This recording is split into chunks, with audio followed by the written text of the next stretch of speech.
How to hide friends list on Facebook. Hi everybody, welcome back to How to Solution. In this video, I'm going to be showing you guys how to hide your friends list on Facebook easily in this tutorial.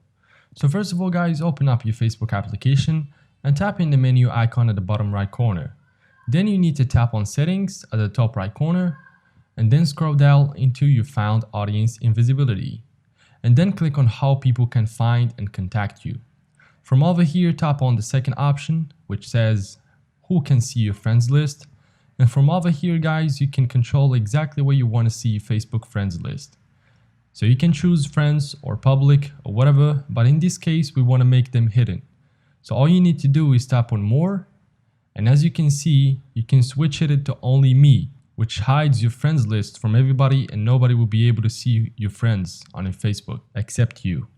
So yeah guys, that is basically how to hide your friends list on Facebook. If you guys found this tutorial helpful, leave a like, subscribe to the channel. That would be much appreciated. Thank you for watching. Take care until next time.